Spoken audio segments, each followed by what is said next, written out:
My name is Rick Lewis. I'm with Phenon Hoop Report. In today's segment of Coach's Corner, I have Ryan Potts of Lebanon High School in Virginia. Welcome, Coach. Thank you for having me. This is awesome that you guys are doing this. It's wonderful. Thank you for being on today, Coach. Coach, you're 6'8". You grew up in the western part of the state in the beautiful city of Highlands, North Carolina. You was a all-star at the high school level. Did you ever have any regrets as far as not trying to go play collegiately at a lower tier level with your height? Yeah, and I think that's something that has really helped me with my athletes today. Uh, I thought really highly of myself, I think, and so even though I had some interest from smaller schools, I had D1 on the brain, and I see a lot of our players today that kind of feel the same way, and it's just you got to find the right fit for your skill level, your passion for the game, and things like that. And I had a connection to Campbell through Coach Smart, and so I thought I could, go there, be a preferred walk on, and then I could just, earn a spot. The dream that we all have. And I think that it was a real struggle for me. I wasn't talented enough athletically to be at that level. So I tell players today, especially at a small school like mine, where young players can sometimes start every game of their high school career. So they're not used to ever sitting. So Right. if you've never sat before, are you going to be able to go to a big school and wait your turn? And a lot of players just don't want to do that. They don't have the mindset to wait. Everything is now, now, now. So in that instance, sometimes it's better to go to a place where you can earn a spot immediately, or you can contribute immediately, as opposed to, trying to wait. Well, so much often today, Coach, if you ask a kid where he wants to go, the common response is at the highest level. And that's the mentality that almost everybody has. But you can go to the high level or a higher level. And like you said, no matter how good you are and what level you go to, no one likes sitting. They like playing. So, a lot of times people will ask me, what level can a player go to? I say, well, he can go to a high level, but he will be very productive and very successful, maybe at a lower level. Or he may be, in your situation, you had that D1 mentality or bust like a lot of young players do. And sometimes it might be a situation where, as a player, it's best for you to go to a D2 level or a D3. Go where you're going to have an opportunity to play, get a great education, and prepare you for the next 40 years of your life. Absolutely. And that's something that, some players just, to me, it's better to, because I'm always stuck with the what might have been, what if, or what if I had been born 10 years later, where 6'8" guys who could shoot threes are now in demand. Back then that wasn't always the case. So there's always that what if, and you don't want to be born with that. You don't want to carry that around with you for the rest of your life if you don't have to. That's one of the things I try to tell, all of my players, go where you're going to be happy, as opposed to trying to reach some magical level or goal or something like that. Happiness is much more important, I think. And since you played at the high school level and, being 6'8", and you had the mentality, I'll just go down to Campbell and earn my position there, that experience will help you, coach young players to the high school level and say, hey, you know what? Go where you're needed, go where you're wanted, and just be happy playing and getting that education paid for. Yeah, absolutely. Absolutely. Now, Coach, when you went to Campbell in 2002, when did you decide you want to go into teaching and also be a high school coach? I wanted to be a coach since I was in high school. I coached county league basketball while I was still in high school, and it was always something that I really wanted to do. I don't know that I necessarily saw myself teaching high school forever. I kind of wanted to teach at the college level a little bit, maybe even coach at the college level. And when I went to grad school at App, and midway through, decided to get married, needed to get a job if you get married. And so I was very fortunate that I was able to pick up a job at McDowell High School, and Coach Church, he it was a very short interview, so I don't know if it was reflective of the rest of the interviews I've ever had, but it was a great opportunity for me, and man, I really enjoyed my time at McDowell. As you can probably imagine, coming from a school with 140 students. I mean, I graduated with 27 in my senior class.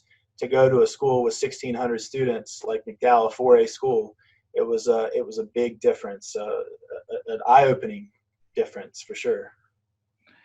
Now, when you graduated from Appalachian State in 2004 and you had your graduate assistant, you went, you said, to McDowell. You spent 4 years there as an assistant coach to the varsity team, but you were also the head coach of the JV program. What lessons did you learn while you were at McDowell? Um, the first 4 years of really the first 5 years of my coaching life are a perfect example of what not to do for young coaches. And I think that that's something that any young coach needs to come talk to me, and I'll tell you what not to do, because I went to McDowell, and Coach Church was a terrific coach. His personality was a little different than mine, and people that had been around him for a long time knew what he was about, and I didn't. So me and him kind of clashed a little bit, and I think Brian Franklin, who's still there, he's super guy. Joe Cash, super guys. They really tried to help me, but I think they also found it amusing the way that I was being super young, and, green, and thought I knew a whole lot. And like, again, just like with what we talked about earlier with D1 on the brain, I had being a varsity coach on the brain. That was what I did. I was going to climb the ladder no matter what. And so at McDowell, we had a fantastic program. 50 kids come try out for JV. We kept 20 on the JV team. I mean, that's just tremendous amounts of talent and passion for basketball. Great basketball tradition. They had some great players come through there, like Janice Grindstaff and Orlando Melendez. I mean, they had some really great players, and they had great tradition. And I kind of took it for granted while I was there because I was just so consumed with climbing the ladder. And that last year that I was there, we had the good fortune to go to the Final Four and had just a phenomenal team. And that was a phenomenal run because we won, I think, 4 out of the 5 games that we won, or 3 out of the 4 games on a last-second shot. Wow. It was just a wild run. We went through some DeMontez Stitt at Butler. I think he passed away a couple of years ago, which is sad, I think. But he was at Butler, and they just some tremendous teams that we went through and had a good kind of run of luck and made it all the way to the Final Four. And I was like, all right, now I've seen it all. I've seen it all. I'm ready to get out of here. I'm ready to have my own program. And it was not quite what I expected it to be, for sure. Well, Coach, don't you think part of the learning process, learning what not to do, is the most important thing as far as learning what to do? Absolutely. And that's something I tell parents today. I tell my own wife now sometimes you got to let them fail, because failure is the best teacher sometimes.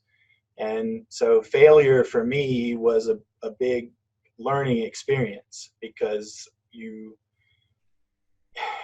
think you have this idea of the way the world works when you're 24, 25 years old. And once you fail, you kind of have to look at it from a different perspective. Instead of looking from the mountaintop, now you're looking at things from the bottom, and it's a different point of view, a very different point of view. And so you kind of got to challenge yourself and say, okay, what did I do wrong? What do I need to fix? What do I need to remember and never do again? Those kinds of things. Well, you're young and you're married, and you had a great learning experience at McDowell. 4 years later, after McDowell, you had the opportunity to get a head coaching job in Georgia, and you said you got a coaching job at Towns High School. Talk about your time in Georgia, and what did you learn from your experience as a head coach? Yeah, and they said that was kind of the culmination of that learning time failure, because I took over this program that was really, really down. And I mean, looking back, if you're going to hire a 26-year-old to be your head coach, you either got to really believe in him or you can't find anybody else. And I think it was more the latter than the former. in my case. And I knew exactly what to do basketball-wise for the program, but I did not realize the role that a coach plays in the community, especially a small community. And so when you go to a small town school like that, you kind of have to be a part of everything. And I wasn't really good about doing that. Also, I've seen, I think I saw you share that maybe one time on Twitter, when you get married, make sure that you have a wife that is supportive. And my first wife was not supportive of basketball. And there was a real challenge to try to balance the two, intersperse those things. And, you can't serve two masters sometimes when it comes to things like that. And so, yeah, it was a very, very important learning experience for me, because I felt like that basketball wise, we did some really good things, but I don't know that my image was what it should have been, in the sense of, I came in and ruffled some feathers and did some things differently than the way that they had always done things. And that's always hard when you come to a small place like that. And it was a very, it was a very tough time for sure. Well, your 1 year spent down in Georgia, some people would say you went in reverse. And what I mean by that is you went down there to be a head coach, and then your 1 year down in Towns High School in Georgia, you returned back to Highlands, but you went back to be an assistant coach. Now, a lot of people don't want to go from being a head coach, getting their feet wet and having the luxury of being the guy who calls the shots, going back, being the assistant coach. But it was a little bit different situation for you, because you were going back to your hometown in the mountains, and you were also playing, you're coaching with the guy who you played for. Talk about that. Yeah, well, and it was a really, when I moved to Virginia from North Carolina, I did feel like I took a step back. But when I moved back to Highlands from Georgia, I don't feel like it was a step back as much, because Coach Smart was in a unique situation at the time. He battled cancer. He had his first bout with cancer when I was in college. And, other than my dad, Coach Smart is the best person I've ever known in my entire life. And he is just, God rest his soul, he was such a great human being, but he was a great coach, just anything you could ask for, he was great. And so when his cancer came back and he was, needing some help, it was a really easy decision for me to come home. And I didn't feel like I was taking a step back, because where I played for him, I knew what he expected. I knew what he wanted. And it was one of those things where sometimes I was the right hand and he was the left hand, because, right. I had plenty to do. And if he didn't feel right, I could run practice. If he, we worked pretty seamlessly together for, several years. And so it was not, I didn't feel like it was a backwards move, but it was a really important move for me, because it helped me to kind of return to what was important in life, and figure out where I needed to be and what I needed to be if I was going to continue in this business, in this job. I had to really do some changing on my own as well. And Coach helped me through that, as he always did. Just like you said, I was a difficult player too, Coach. So, well, just like you said earlier, you had that D1 mentality, but also when you got into coaching, you had the mentality that it was high school varsity. And I think this is part of the learning curve in going from a head coaching position down in Georgia, coming back home. A lot of people think it's going back in reverse, but for you, it was exactly what you needed, because it helped prepare you for who you are today. And, in 2013 and 2012, you won the conference championship as head coach and was named Coach of the Year. That had to be quite rewarding for you to do that at the school that, was your alma mater. Yeah. And I mean,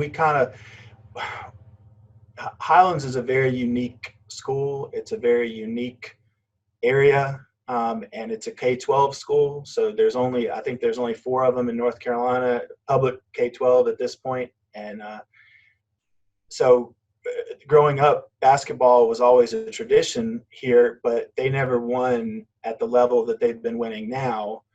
And I feel like that really has little to do with me or my abilities as much as it has to do with the kids and the way that the school is set up now. The principal here, the coaching staff, Coach Lamb, who's my best friend, he's still here. I'm actually in his office right now. So, but he does a terrific job, and it's a winning tradition at Highlands that has been really accelerated over the last 6 or 7 years. I think they've won 7 out of the last 8 conference championships, and we were the start. When I was here, we were the start of that, and so I was really proud of the accomplishments that we had. But I think, again, it's more, we've had a great run of players come through here. There's some really talented players, and they've stayed here. That's part of it. Sometimes we would have talented players that wouldn't stay, but the talented players have stayed here. And I think that Highlands has really, come on. They've made the state playoffs several years in a row now. The girls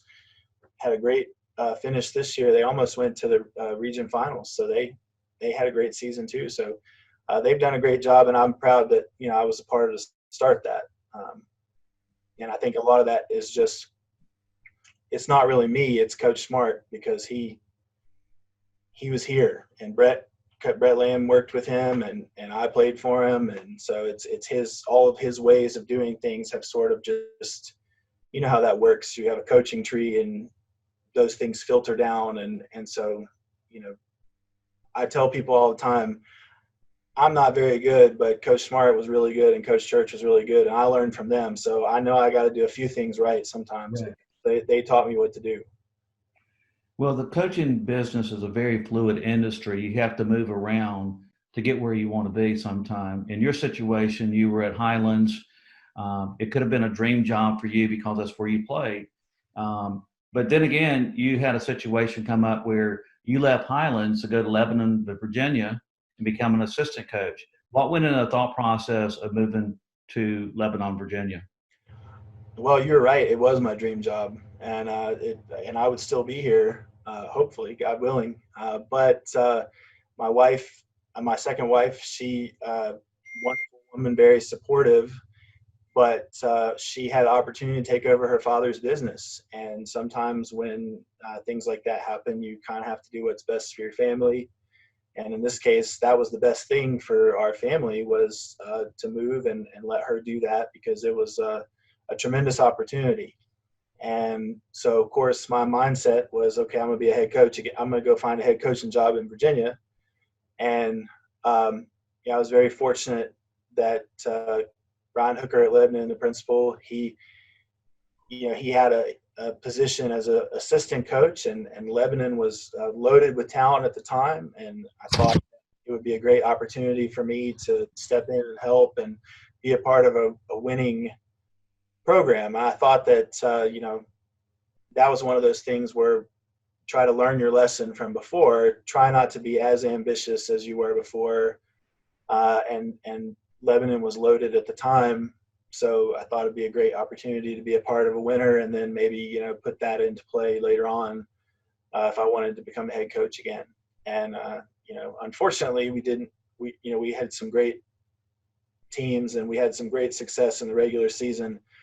It didn't translate into postseason success for us. The first year we had a very shocking upset. And then the second year, a freshman by the name of Matt McClung put us out in the regions, and Gate City's kind of been doing that to us at Lebanon ever since. So it's a joke that we have. It doesn't matter where we finish. It doesn't matter what happens. We end up going to Gate City because the road goes through Gate City. So it's a different area than North Carolina. It's more of a football area. So it's kind of a unique situation coaching wise, because basketball is not the number one like it is in North Carolina.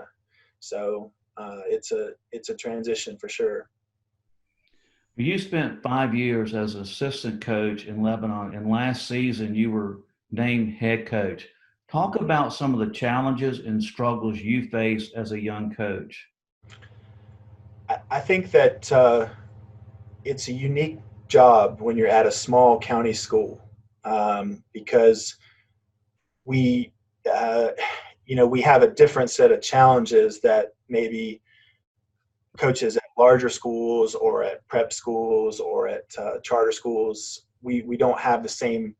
We have a different set of basketball issues than they do, and I think that they have a different set of program issues, because I don't have to make 12 recruiting calls every day for my players. I mean, obviously, if I have a player that is capable of playing, then we do everything we can to get them there. We have a kid that's that my point guard this year is going on to play, but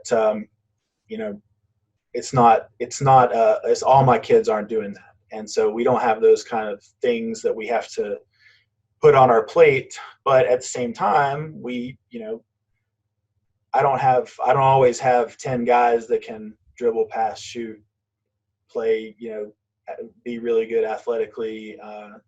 Sometimes you got a football player who's a great athlete, but not really a great basketball player. You have a super skilled basketball player who's not a great athlete, and you kind of have to really be a chemist to figure out what's going to work and what's not, in terms of X's and O's and things like that. So it's definitely a different experience than, thinking back to my time in McDowell, where I had 10 JV players. All of them could run like the wind and shoot and pass and dribble, and you just get up and people and press them the whole game, and you turn them over, and that's it, and we don't really have that kind of talent or ability, and that's nothing against my players. That's just the reality of it. They're great kids and they work hard, and so we have to try to get them to do the things that they can do, as opposed to ask them to do the things that they can't do. Right. Now, Coach, you've mentioned Butch Smart quite often, and he was the coach at Highlands. You played for him. You were an assistant coach for him. Talk about what he means to you and what lessons you learned from him to make you the coach you are today. I could talk about Coach Smart for 48 hours and never miss a beat. He taught me, he's taught me everything, but he's taught me so much from even when I played for him. One of my favorite stories about him was I'm 6'8". I was a 40% three-point shooter. I love to shoot threes. He did not want me to shoot threes. We came to an agreement that I could shoot 2 threes at every game, and that was it. And we had a game. It was like maybe the 4th or 5th game that he'd ever coached at Highlands, and I'd already taken 2, and I made 1 and didn't make the other, and they kept leaving me open, and the crowd kept oohing and on every time I passed it up, and I kept passing them up. And so at halftime, I decided, well, the next time I'm open, I'm just letting it go. And I caught it on the secondary break, shot it. It was off to the right. I went to chase it down and didn't get it. Went to come back on defense, and I felt an arm grab me and pull me down and sit me on the bench. And he already had a sub at the table, and they played 5-on-4 until it was a dead ball and he could get the sub in. And, thinking about something like that happening today in social media, it could never happen. But after the game, he told me that the reason why he did that was not because I shot it. It was because I hesitated, and I knew it was wrong. I knew I wasn't supposed to, and the crowd is what forced me to do it. And I should never listen to the crowd. I should listen to my teammates and my coach. And at 16, that's a pretty demonstrative lesson, but it has stuck with me the rest of my life. You can't listen to those outside sources that don't necessarily have skin in the game. You gotta listen to the people that have the skin in the game and that are going to be there in the battle with you. And I tell my players that all the time. If your teammate tells you to do something during the game, do it, and then we'll sort it out after the game. But in the game, you just gotta get along and do it, and then we can work it out afterwards. And that's something that Coach really taught me from a young age. And I've challenged him a lot more after that even, but he was always able to gently put me back on the right path. And like I said, other than my own father, and it's not just me. Everybody that's ever walked through through Highland School, everybody that's ever come into contact with him in Louisiana, they'll tell you I mean, he's just one of the best to ever do it. Now, Coach, you've been coaching at Highlands, Lebanon, in Virginia. These are all small rural areas. What's some of the challenges you face as a coach at these small schools? Yeah, we touched a little bit on that earlier, but you know, if you got three guys that can shoot and you don't have anybody else that can shoot, you got to get with the youth program and work on them when they're young, so that when they come to you, they're able to shoot. Whereas if you're at you know, a larger school, or if you're at you know, a prep school, you can recruit. If you like to shoot threes, you can try and get kids that can come in that can shoot threes, and that's we don't have that ability, so we have to try to grow them. And the cyclical nature of small schools is hard for some coaches. I mean, Right. Everybody has runs of talent. You know, Gate City's always been good, but just in the last 6 or 7 years, they've just had a remarkable run of talent come through that's even atypical. And so when you do have a group like that, you have to maximize it. You got to get the most out of that group as you can, because you don't know when the next group's going to come through like that. And so that's something that, and that's, you know, that's a challenge that small schools have. And I know that larger schools have those problems too, because if you're in a big city, you know, your 6, 7, 8 guys, you got to kind of keep them, you got to kind of re-recruit them every year to make sure they stay with you, you know, because hey, I know you didn't get to play a lot this year, but next year you're the guy.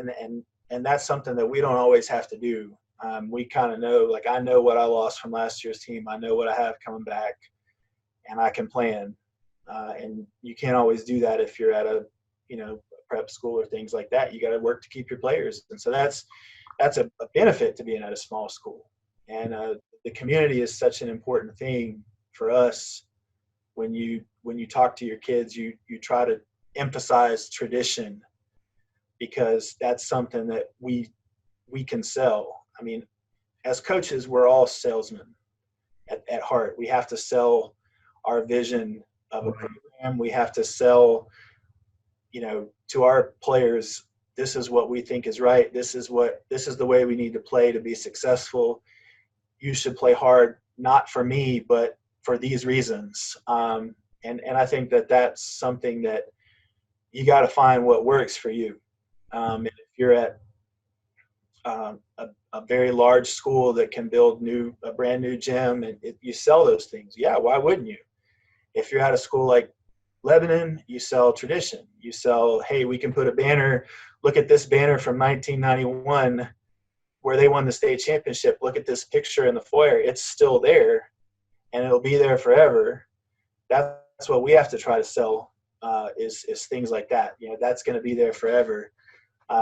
In this small town, it's going to be something that's going to be known forever, as opposed to, you know, we might not have the nicest gym. We may not have, you know, this and that, whatever. So it's like I said before when we were on the phone, it's a different challenge at every school. Every coach has challenges, and they're just different based on where you're at. So. Right. I would think it's also important at a small rural school is also develop that youth program at the middle school level, or even at the elementary school, middle school, and then develop a really good JV program too. I think that would probably be very important to be successful, but you have to be there on a long-term basis. Now, we talked about, you know, the situation for you being at smaller rural schools. In most situations, smaller communities also really support the school because that's what they take pride in. What's the rewards of coaching at a smaller rural school? Well, there's a lot of rewards to it, and that's where the tradition comes in, and that's where small rural schools typically have some kind of pregame ritual, some kind of, you know, at Highlands we had the bagpipes, Right. and I've had people that played against us that, you know, former opponent players, former opposing coaches, that say, you know, when those bagpipes played, it was pretty cool. Like, it was pretty cool. It was an unusual experience. It was pretty cool. And so that's when you have small schools that have traditions like that, it's great. And then of course the community support is phenomenal. And that's, again, when you sell to your kids, is some, I use Mac McClellan in Gate City as an example. Mac is super athlete, famous, very famous for a high school player, and then of course at Georgetown, and now wherever he's going to announce today. But he's beloved in Gate City. Right. He's absolutely beloved in Gate City. Zach Irvin is absolutely beloved in Gate City. If they had gone to a different school, would they be beloved the same? I don't know. They would probably still be recognized as part of that community, but that's something that, a small rural school can offer, is that sort of, I hate to use the term legend, but that legend mentality that you can get at a small school like that. I mean, Castlewood High School, which is another school in the county I'm in, Calvin Talford, who played at ETSU and had one of the best mixtapes of all time, dunk-wise, he's still, he's synonymous with their community for basketball. And that's something that small schools can offer, that community support, that community mindset that, you're always a part of them forever. Right. That can't always be offered by other things or other basketball situations. And again, that's not to take away from that.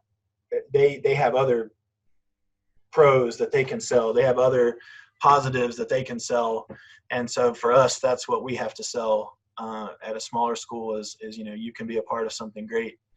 I mean, Hoosiers is, it sounds flippant, but I don't want anybody mad at me, but like Hoosiers is not about an AAU team. It's about a, small community school that did something great. And of course, that's kind of what we're trying to sell, is something like that, that togetherness. Now, Coach, this is going to be your second year as head coach at Lebanon.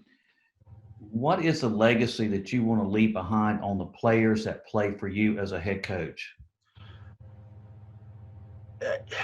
That's such an interesting question, because, I think sometimes we get too caught up in what we're going to leave behind. And I think the one thing I want to tell my kids is to just live in the moment as much as possible, because it's the only thing that we have. We can't control the future for sure. Sometimes we think that we can, especially when we're young and 23 and 24 and think we can control things. And sometimes we look back at the past and can, revel in the mistakes that we've made, swim in those memories of things that we enjoyed and didn't enjoy. But really and truthfully, all we have is the present. And so I want to try to tell players and not just as players, as students, to be here, be now, be where you're at. Don't always be looking at something else. Enjoy what you have in front of you, because one day it's gone. And, we talked about that earlier with, players. Every single one of us that's ever played our last meaningful game at one point in time.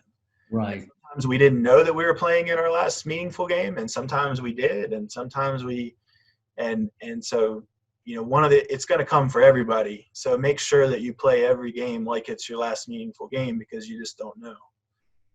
You could get hurt, you can get sick, you could, go to school and flame out. There's all kinds of things that can happen. So you just got to take what you have in front of you and make the best of it.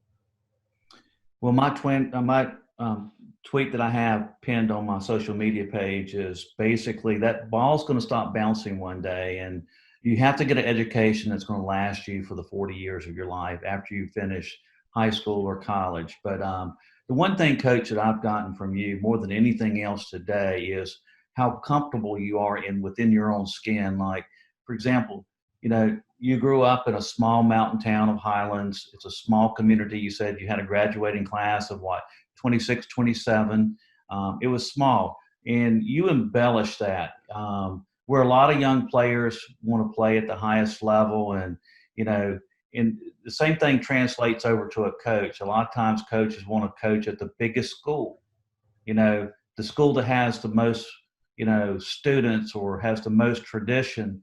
But in your situation, you went from being a coach at Highlands. You moved up to Lebanon, Virginia. Now you're in your second year there.